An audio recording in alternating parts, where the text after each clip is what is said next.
পিতামাতার সম্বন্ধে আল্লাহ তাআলা বলেন ওয়াবিল ওয়ালিদাইনি ইহসানা, তোমরা পিতামাতার সঙ্গে সৎ ব্যবহার করো, পিতামাতার সঙ্গে ভালো ব্যবহার করো, মার সাথে একটু হেল্প করো, বাবার সাথে আর হেল্প করো, বাবার কাজ কাম কিছু করিয়া দাও।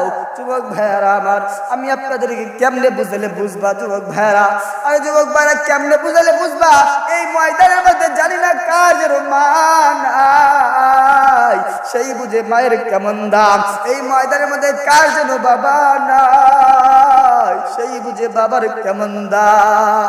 আরে ভাইয়ারা আমার, এই ময়দানের মধ্যে আমি হাত দেখতে চাই, কার যেন মা নাই হাত উঠান, হাত উঠান।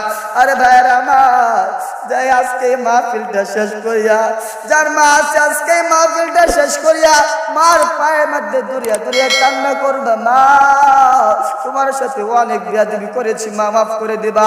বাবার পায়ের মধ্যে দরিয়া কান্না করো, বাবা অনেক অন্যায় করেছি, বাবা তুমি আমাকে মাফ করিয়া দাও। দেখবা তোমার বাবা তোমাকে ফুলে করিয়া বুকে জড়াইয়া চোখের পানি ফেলতেছে।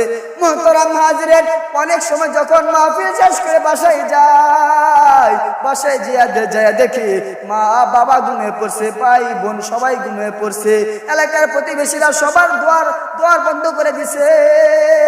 কিন্তু দরজা মারে জিয়া যখন লক করে, দরজা মার দিয়া যখন ঢুকা দেয়, দেখি যখন একটা ঢুকা দেয়, মা ডাক দিয়ে বলে কিরে বাবা রবিউল আসছ? আমাকে বলে বাবা আইসো, আসো আসো আসো আসো। মা বুকের মধ্যে জড়াইয়া ধরিয়া কান্না করে, বাবা এই যে দেখো কোন সময় থেকে তোর জন্য দোয়া করতেছি রে বাবা, এই যে দেখি প্রায় মা আইসা আমার জন্য দোয়া করে, বাবা রে তুই একদিন বড় হবে। আরে মুসলমান ভাইয়ার আমার, মানুষে মা বাবার দোয়ায় বড় হইতে পারে, অন্যতায় বড় হতে পারে না। আরে ভাইয়ারা আমার, বন্ধু দুস্থ বুজুর্গ পিতা মাতার দোয়া নিবেন, তাহলে বড় হইতে পারবেন। দেখেন যারা যারা বড় বড় আল্লাহ ওয়ালা হয়েছে, তারা কিসের বদলতে হয়েছে? একমাত্র মা বাবার দোয়ায় বড় হইতে পারছে। সুবহানাল্লাহ বলেন না কেন? আলহামদুলিল্লাহ। আপনারা যে বিষয়, আপনারা এখানে অনেকক্ষণ ধরে কষ্ট করে বসে আছেন, তো মুহতারাম হাজিরিন, আসলে আমি গুনাহগার।